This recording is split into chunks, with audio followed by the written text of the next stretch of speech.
if the wrestling business and the wrestling dressing room would have been filled with guys like Owen, it would have been the greatest business and career I've ever had in my whole life. Nice. Because, he made a difference. And I'm trying to think. There's a friend of mine, Frenchie Martin, who passed away too. I think he passed away last year. You remember Frenchie, right? Oh yeah, Frenchie. He was with the No Bravo. Yeah, but he also had Jesus, like not like a Piper's Pit, but he had something Frenchie, like a pit like that. Yeah, like an interview segment. An interview segment. And he made me laugh. This guy, he was a great entertainer, Frenchie Martin. It really was. But where he made me laugh the most in my life was sitting in the dressing room.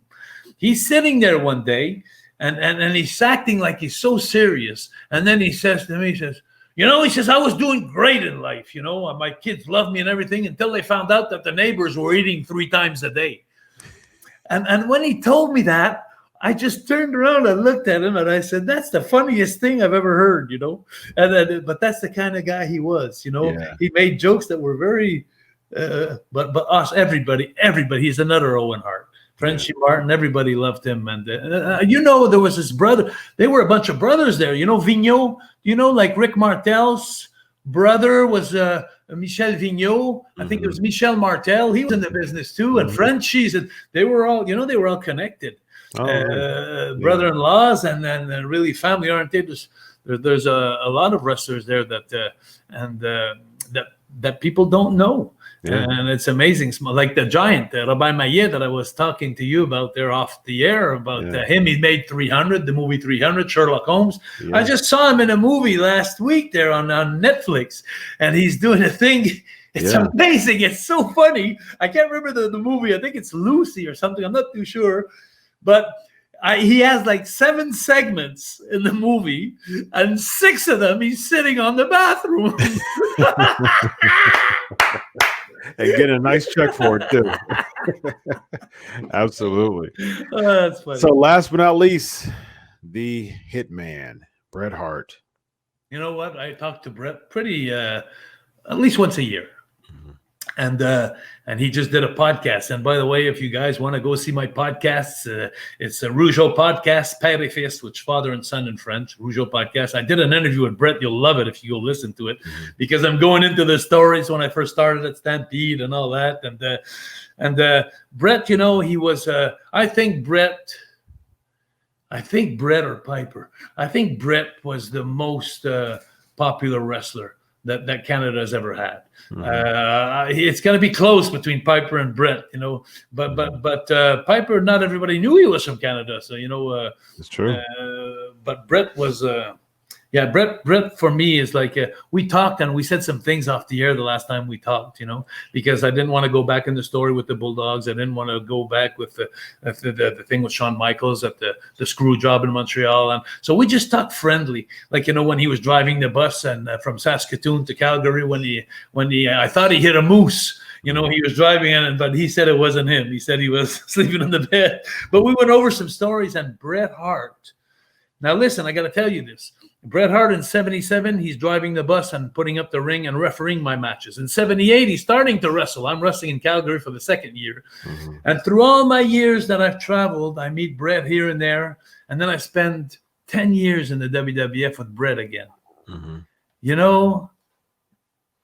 don't know how to say this, but I was so tired of being with the boys when I was on the road, like in the gyms and the tanning salons and the airplanes and the cafeterias and the arenas. We were always together. I was so fed up of seeing them. And now I miss the hell out of them because I was seeing them every day. I didn't realize they were my family. Yeah, your brother. They were my family. And then Bret, like I said, in 77, I started to know him. And 20 years later, I was still with him. In the business. Bret was also, I got to tell you, as much as Owen was funny in the dressing room, Bret wasn't as funny with his mouth, but he was with his chalkboard. You know, he used to draw pictures on the chalkboards. Every time we'd get in an arena, he'd find a chalkboard and he'd make a picture of somebody, of something that wasn't supposed to be said or wasn't supposed to be known. So he'd make a big drawing on the board, and all the boys would come in that night and we'd look at something like, and Bret would be like, that was funny. So both of the Harts were rippers, huh? Yeah. That's funny. I love Bret. Yeah, I love Bret. Well, it's been a pleasant ride, my man. Let the listeners know about your podcast one more time. You're very kind. If you want to go see some interviews I've done, it's Rougeau, like you see in the bottom there, Rougeau podcast.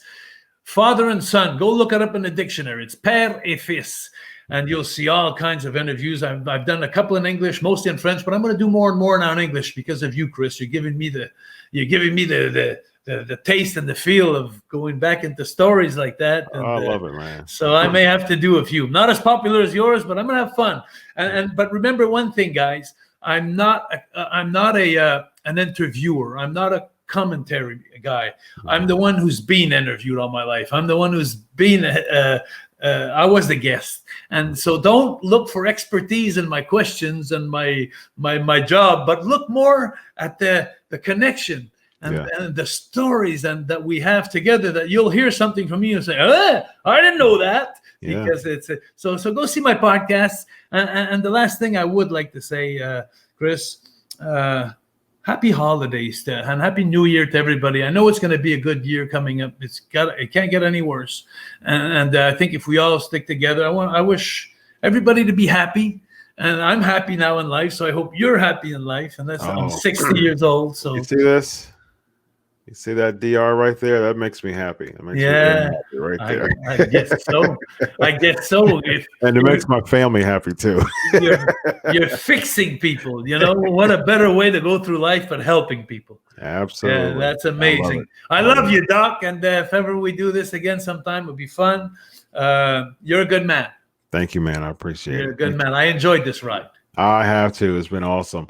He's Jacques Rougeau. I'm Dr. Chris Featherstone. And this has been the Inside SKoop. Bye-bye.